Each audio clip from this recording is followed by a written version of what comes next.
올해 전입니다. 1961년이니까 옛날 얘기가 됐습니다.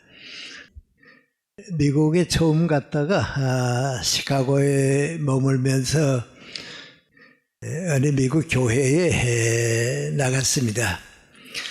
그 교회에서 11시에 예배를 드리게 되어 있는데 10시부터 11시까지는 사회적으로는 많이 알려진 장로님이 성경 공부를 인도하고 있었습니다.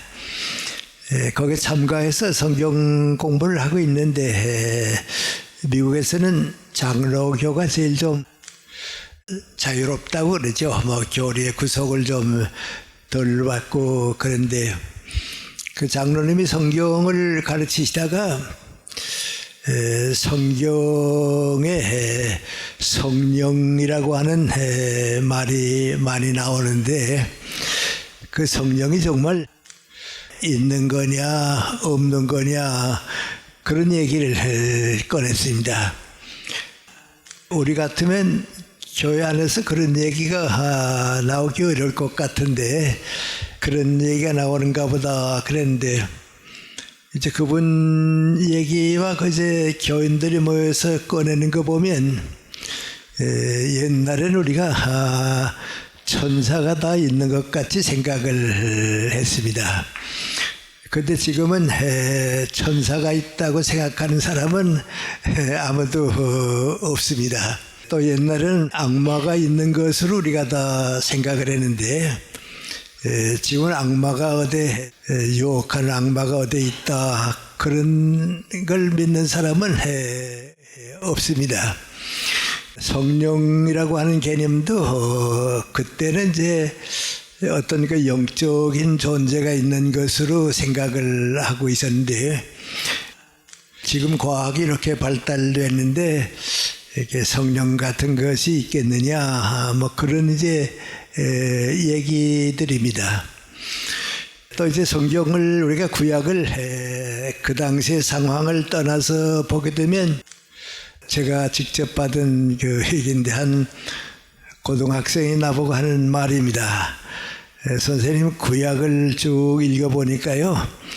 그 하나님도 거짓말을 많이 하시대요. 그래요. 그래서 하나님 거짓말하는 거 어디서 봤냐 그랬더니 사무엘에게 하나님께서 나타나서 너 저 베들레헴에 가서 다윗이라고 하는 소년에게 기름을 부어서 장차 왕으로 성립해라 그렇게 얘기하니까 사무엘이 무서웠습니다. 그래서 전 못 갑니다. 그걸 사울 왕이 알게 되면 난 죽을 텐데 무서워서 못 가겠습니다. 그러니까 그러면 왕위를 계승하기 위해서 간다고 그러지 말고 다른 일 때문에 갔다가 세례를 이렇게 머리에 기름 붓는 것 같이 얘기하면 되지 않냐 이제 그렇게 얘기하니까 이제 글로 갑니다.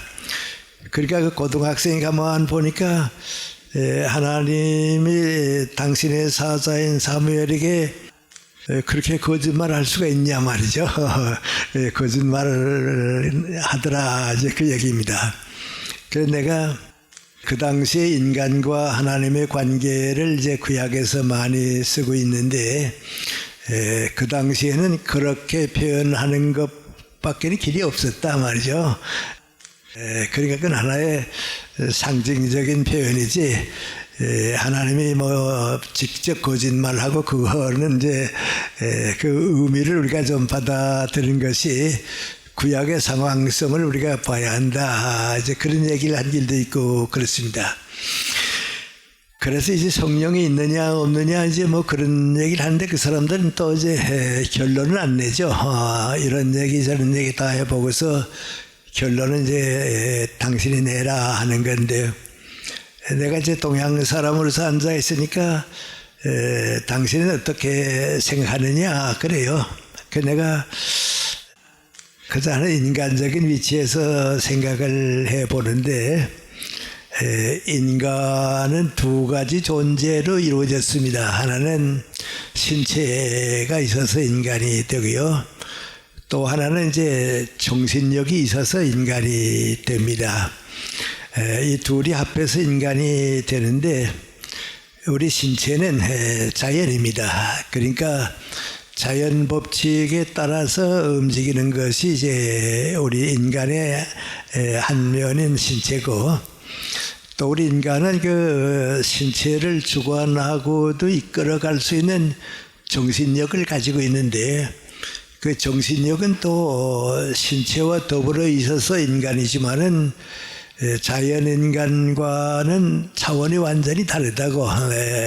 시간 속에서 영혼을 사모하게 되고 정신적 가치를 추구하게 되고 많은 거짓 가운데서 진리를 찾게 되고, 또 우리 양심이라고 하는 말을 쓰는데 양심을 통해서 인생의 가치를 찾아가는 것이 이제 정신인데, 그건 자연 질서하고는 다르다 말이죠.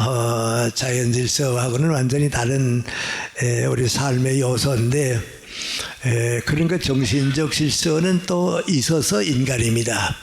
그 있어서 인간인데, 기독교가 말하는 성령은 구약의 여러 가지 그 상황적인 얘기도 나오고 예수님 오실 때까지도 이제 나오는데, 대체 이제 구약에서는 계명과 율법이 하나님과 인간과의 관계를 나타낼 수 있는 객관적 표시입니다.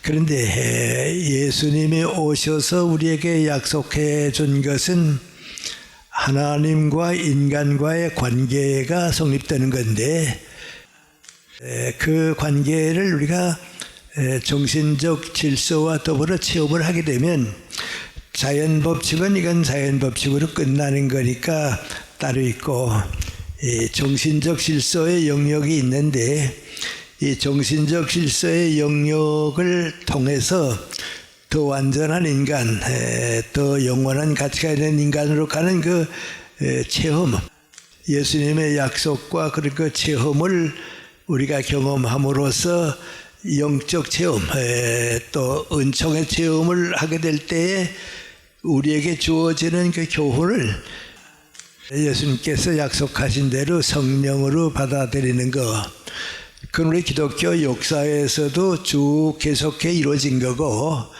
개인 생활에서도 우리가 항상 그걸 체험하면서 사는 거니까 구원의 체험이라고 할까요? 그 은총의 체험을 한 사람은 성령을 믿고 따르고 함께 살 수 있고, 그 은총의 체험을 해보지 못한 사람은 정신적 질서 가지고 살지, 우리 성령이다 그런 거 가지고는 이제 살기 어려울 것이다.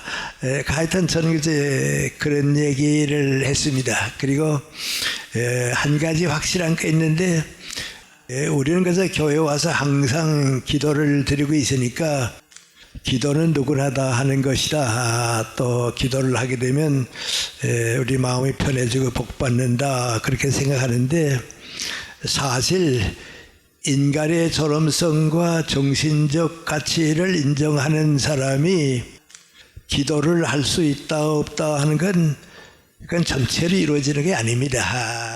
많은 사람이 사실 있는데요, 이 많은 사람 가운데 나누어서 기도를 드릴 수 있는 사람과 기도를 드리지 못하는 기도 못 드리는 사람하고는 다릅니다.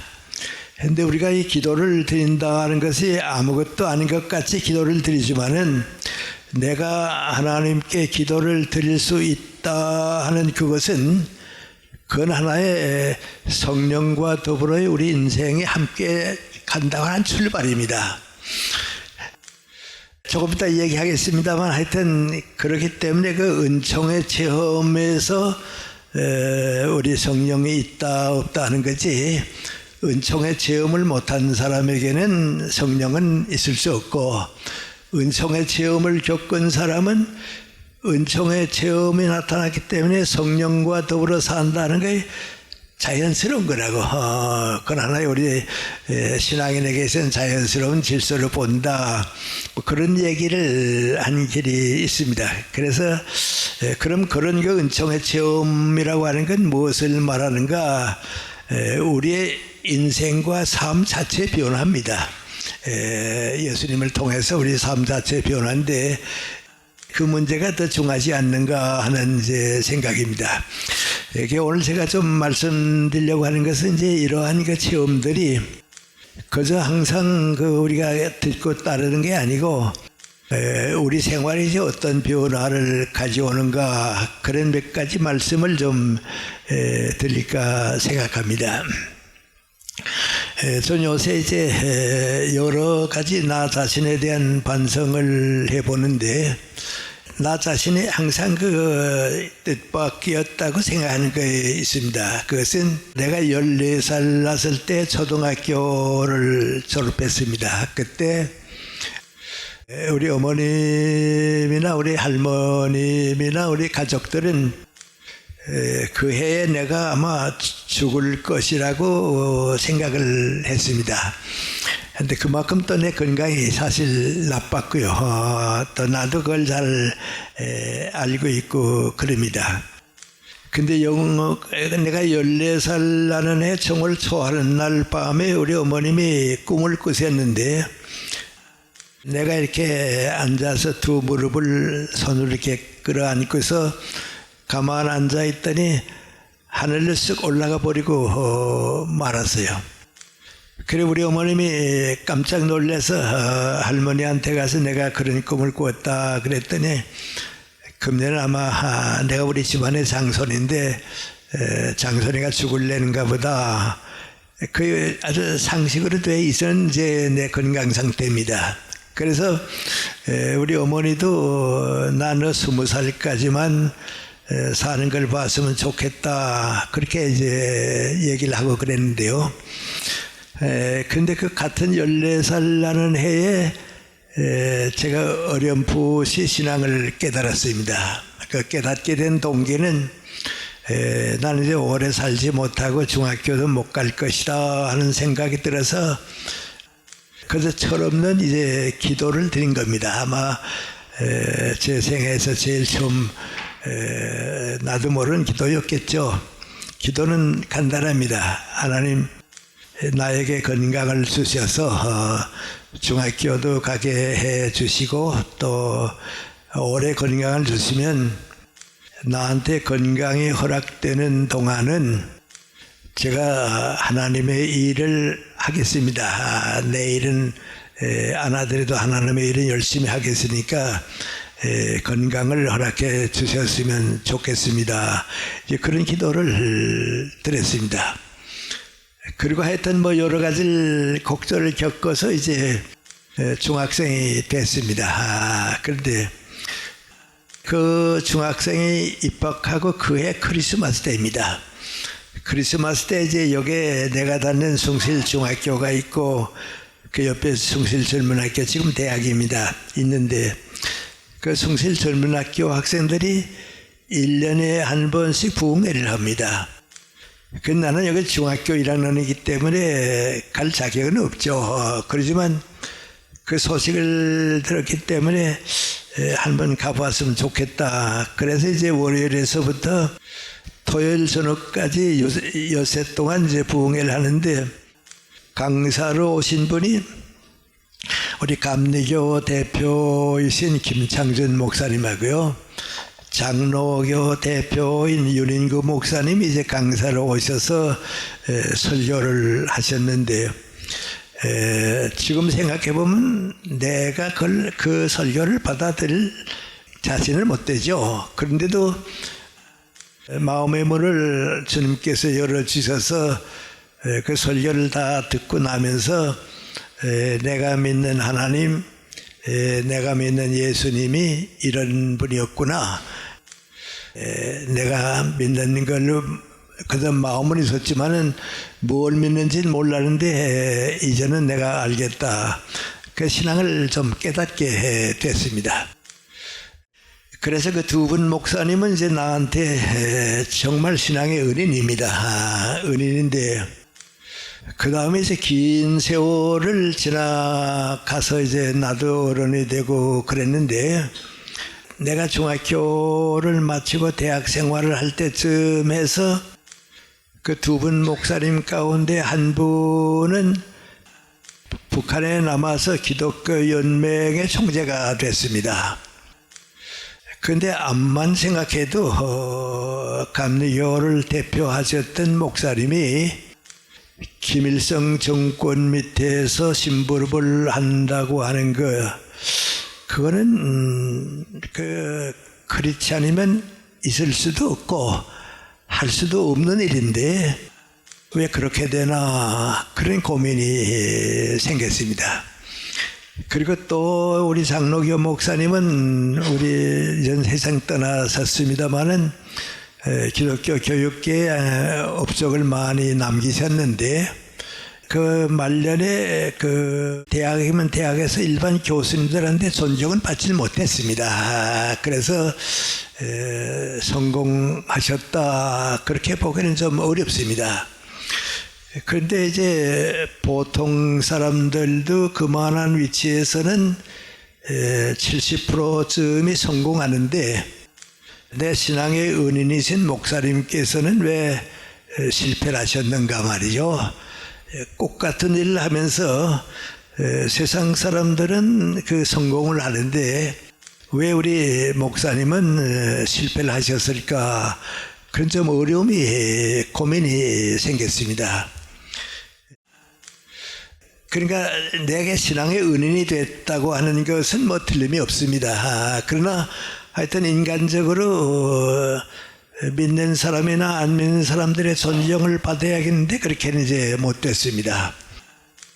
그런데 이상하게도 목사도 아니고 뭐 신학자도 아니었죠. 평신도라고 봐서 좋겠고, 그 당시에 뭐 장로, 유명한 장로님이시니까요.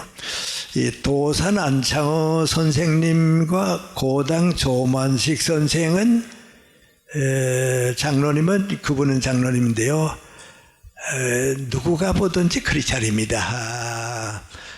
믿는 사람이나 믿지 않는 사람들이 다 존경하는데 그분들은 내가 보면 존경스러운 크리스찬입니다. 그러니까 이제 이분들보다도 그 두 분에게서 내가 신앙을 더 깨닫게 됐습니다. 신앙인이라는 이렇게 사는 거로구나 하는 걸 깨달았는데요. 그렇게 된 동기 가운데 하나는 도산 안창호 선생님이 이제 세상을 떠나시기 몇 달 전에 병보석으로 나와 계시는 동안에 우리 시골 교회 와서 마지막 설교를 하셨는데요. 내가 17살 때 그 설교를 들었습니다. 그런데 뭐 철없는 때지만 어느 목사님한테서도 누구한테서도 들을 수 없는 설교를 그분한테서 들었습니다. 그 도산 선생의 설교는 설교이기보다는 아주 기도입니다. 그런데 신앙은 저런 거로구나 말이죠. 저런 것이 신앙이로구나. 아주 감명 깊게 배웠습니다. 하고 고당 조만식 선생은 우리가 다 잘 압니다. 한 가지 얘기만 소개하겠는데요. 사모님이 이제 여기 와 계실 때 여러 번 만났습니다. 그 사모님이 한번 나보고 하신 말씀입니다. 그 당시 이제 김일성이 북한에서 정권은 잡았습니다. 그렇지만은 김일성이 뭐라고 얘기해도 따르는 사람은 없습니다. 다 그 정치력이 무서우니까 침묵은 지켰지만 다 반대하고 있습니다. 근데 김일성이 조만식 선생을 제거했으면 좋겠는데 같은 공산당원의 노선이 다른 사람들은 다 제거했습니다. 근데 제거할 수가 없으니까요. 평양 도심지에 고려 호텔이라고 있었습니다. 그 호텔에 이제 연금시켜 놓고서는요, 밖에 나오지 못하게 하고 감시하고요. 면회도 허락지 않고요. 사모님만 이제 한 달에 한두 번쯤 1시간씩 이제 면회를 허락한 겁니다. 그래서 그 사모님한테서 내가 이제 들은 얘기인데요. 한 번은 제 선생님을 면회하러 갔더니 하시는 말씀이 요다음 면회가 마지막 면회가 될 테니까 모든 각오를 하고 마지막 한 번만 더 오곤 못 올 거라고 오지 말라고. 무슨 말씀을 그렇게 하십니까? 그랬더니 세상이 자꾸 변하는데 언제나 이대로 있는 게 아니라고 어렵지만 좀 각오를 해야겠다고. 그 마지막 면회를 갔는데 그날은 이제 마지막 작별이니까요. 아주 근엄하게 하시는 말씀이 나는 여기서 끝나겠지만은 자유가 없던 이 땅에 아들을 둘 수가 없으니까 아들을 데리고서 빨리 38선 넘어서 서울로 가라고. 가서 많은 어려움이 있더라도 좀 극복하고 다른 사람에게는 피해를 끼치지 않았으면 좋겠다고. 그리고 이걸 가지고 가라고 커다란 봉투지를 내줬습니다. 이게 뭡니까? 그랬더니 가보면 안다고 말이죠. 집 마지막 작별 인사를 두고 집에 와서 보니까 당신 머리카락을 깎아서 넣었습니다. 그 민관이 이 다음에 내가 죽었다고 하는 사실을 알게 되면 장례를 치러야겠는데 빈관으로 나갈 수 없지 않냐고. 그러니까 이걸로 장례를 치르라고. 그 이 부분을 가지고 이제 서울에 오셨다, 그런 얘기입니다. 그런데 그 조만식 장로님은 북한의 온 국민이 아는 장로님입니다. 정말 존경받았습니다. 나는 그분을 이제 볼 때는요, 저분은 정말 크리스찬이다 말이죠. 교회 밖이나 안에서 존경받을 만한 크리스찬이다. 그걸 이제 배웠습니다. 그럼 이제 이 목사님 두 분과 이 두 분을 비교해 보았을 때 어떤 차이가 있었는가, 그런 생각을 해보는데, 암만 해도 이제 우리와 같이 교회에서 성장한 사람들은 신앙의 내용이 교리입니다. 교리가 우리 신앙을 만들었습니다. 그런데 이 두 분에게는 교리가 없습니다. 그러니까 예수님의 말씀을 우리는 교리로 받아들이고 이분들은 예수님의 말씀을 진리로 받아들인 겁니다. 그런데 그 차이가 그렇게 큽니다. 그래서 그때 내가 깨달은 게 민관이 예수님의 말씀을 교리로 받아들이게 되면 천주교나 장로교나 감리교나 그렇게 믿게 되는데, 진리로 받아들이게 되면 예수님의 말씀이 내 인생관이 되고 가치관이 됩니다. 한번 예수님의 말씀을 내 인생관과 가치관으로 받아들이게 되면 그 이상의 인생관과 가치관을 찾지 못하는 동안은 그 말씀에 머물게 되어 있습니다. 그러니까 세상 떠날 때까지 그렇게 살게 되어 있습니다. 바로 그 차이로구나 말이죠. 그렇습니다. 젊은 사람들이 이제 나한테 와서 하는 이따금 학생들이 하는 질문이 있습니다. 왜 스님이 쓴 책은 베스트셀러가 있는데 목사님이나 신부님이 쓴 책은 베스트셀러가 없느냐, 그럽니다. 사실 그렇습니다. 그 내가 하는 말이 뭔가 하니, 스님은 인생을 얘기한다고. 그러니까 모든 사람에게 해당하는 문제를 얘기하는데 우리 목사님이나 신부님들은 교리를 얘기한다고. 그러니까 그건 우리끼리 받아들일 수는 있지만은 바깥 사람들한테는 관계가 없다고 말이죠. 그렇다고. 그런데 예수님은 어떻게 하셨는가? 예수님은 내가 아는 한 교리를 얘기한 길이 없습니다. 예수님이 교리 얘기한 길이 없습니다. 그러니까 예수님의 말씀은 진리인데 우린 그걸 진리로 받아들이지 않고 자꾸 교리로 받아들이고 왔습니다. 그러니까 교리는 바꿀 수도 있고 더 크고 낮은 것도 있는데 하나가 아니고요, 여럿을 가지고 고민합니다. 지금도 천주교는 교리주의 아니에요. 그러니까 사회에서 이따만큼 이제 버림을 받게 되고 이제 그런 거죠. 그 다음에 이제 또 하나 문제가 있습니다. 민구하니, 나나 우리 교회에서 쭉 자란 사람은 내 신앙과 교회, 그 그릇입니다. 신앙과 교회라고 하는 그릇인데, 도산이나 고당 선생 같은 분들은 신앙을 받아들일 때 민족과 국가의 문제로 받아들였습니다. 그러니까 우리는 교회라고 하는 작은 그릇을 가지고 신앙을 받아들이니까 그 그릇에 알맞는 신앙을 받은 겁니다. 그런데 이분들은 민족과 국가를 생각하고 있으니까요, 그 그릇에 알맞는 신앙을 가지게 된 겁니다. 그 차이입니다. 그런데 저도 이제 저런 생각을 좀 많이 해보는데요.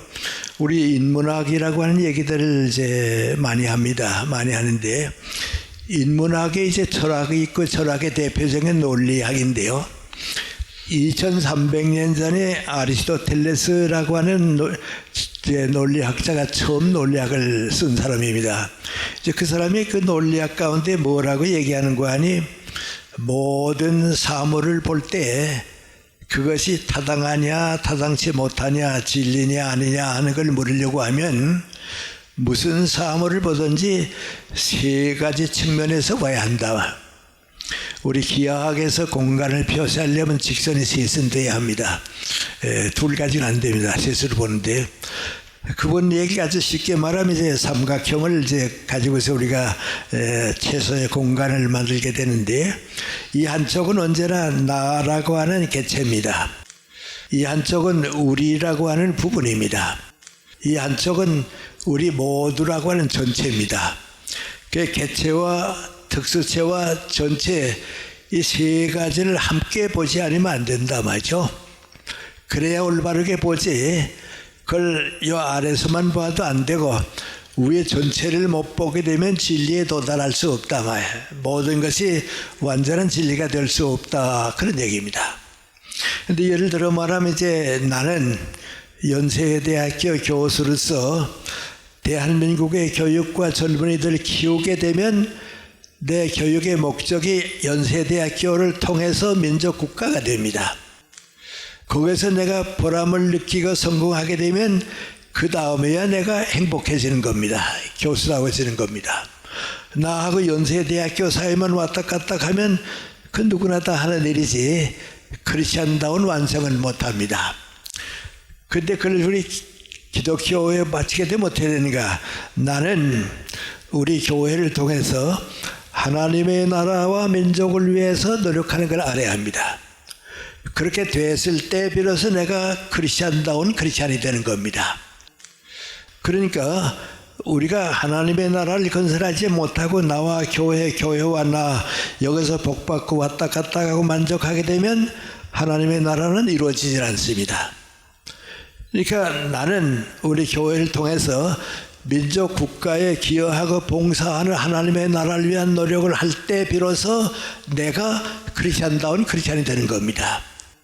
여기만 있을 때에는 반쪽밖에 안 됩니다. 그걸 이제 우리가 못 깨달았습니다. 그래서 이제 우리가 성경을 봐도 그런데요, 우리는 교회 생활을 하게 되면 교회 생활 전부가 뭔가 아니, 그래서 교회에서 시작해서 교회로 끝나는 줄 압니다. 근데 예수님 말씀을 이렇게 쭉 성경을 읽어보면 예수님은 단 한 번도 교회 말씀하지 않았습니다. 교회 걱정, 큰 교회, 모범적인 교회, 예수님은 얘기 안 했습니다. 그 다음에 이제 사도들이 교회 걱정을 하지, 예수님은 교회 걱정은 전혀 안 하시고 전부가 하나님의 나라입니다. 전부가 하나님의 나라입니다. 그리고 마태복음 6장 마지막 가게 되면 먼저 하나님의 나라를 찾는 사람이 돼야 교회도 교회꾼이라고 너도 신앙인이 된다고 말이죠. 그렇습니다. 그래서 어떻게 보게 되면요, 아까 교리와 진리 얘기를 했는데 내가 교회하고만 왔다 갔다 하게 되면 예수님의 말씀이 교리가 됩니다. 내가 하나님의 나라를 걱정하게 되면 예수님의 말씀이 진리가 됩니다. 내가 교리를 깨닫고 민족과 국가를 위해서 진리를 받아들여서 민족과 국가의 하나님 나라를 건설하고 나면 그 다음에 복음이 됩니다. 복음이라고 하는 건 예수님의 말씀 그 자체가 내 생활이 돼야 되는 겁니다. 나무는 열매를 맺어야 나무끝이라는 그 말이죠. 그러니까 나는 교회를 통해서 하나님의 나라를 건설하는 것만큼 그 다음에 복음이 되는 겁니다. 이 책임 하나도 감당하지 않고 복음이라고 자꾸 증거하게 되면 그건 예수님 말씀대로 나더러 주여 주여 하는 사람이지 말씀대로 사는 사람이 아니라고 말이죠. 그럴 겁니다. 그래서 이제 그걸 우리가 받아들일 수 있는가 하는 건데요. 아까 얘기로 돌아가서 오히려 우리는 예수님 말씀을 교회라고 하는 그릇에 받아들이니까 작게 받아들였고요. 도사이나 고당 선생 같은 분은 그걸 진리로 받아들이니까 하나님의 나라를 위해서 민족 국가를 바꾸려고 하는 노력에서 오는 겁니다. 근데 내가 도산 선생의 마지막 설교에서 발견한 게 그겁니다. 고당 선생의 신앙생활에서 발견한 게 바로 그겁니다. 이 어른들은 신앙을 진리로 받아들이고요. 하나님의 나라를 위해서 받아들였지 교회를 위해서 받아들인 건 아니다. 그런 생각을 해봅니다. 이제 그런 것들을 다 묶어놓고서 이제 가만 쭉 여러 가지 좀 우리 생각을 해보게 되는데요. 전 요새 와서 이제 좀 자꾸 느낍니다. 내가 그만큼 건강이 나빴는데 지금까지 내가 그래 약한 건강을 가지고 쭉 살아왔지만은 건강 때문에 일을 못한 때는 없으니 거의 없습니다. 무척 바쁘게 지날 때에는 미국에 가서 이제 강연의 교포들 위한 설교나 강연을 끝내고 오전에 돌아와서는 오후에 있는 또 연세대학교 강연을 했습니다. 그러니까 우리 학생들이 나 미국 갔다 하는 얘기 들으면 오늘은 휴가할 것이다. 그래 좋아들 하거든요. 근데 강의실에 내가 쓱 들어가게 되면 언제 오셨냐고 좀 놀랍니다. 그래서 내가 오전에 왔으니까 강의하는 거라고 그렇습니다. 근데 그것만 아닙니다. 내 친구인 안병욱 선생, 김태길 선생이 다 나보다 건강이 좋습니다. 건강도 좋고요.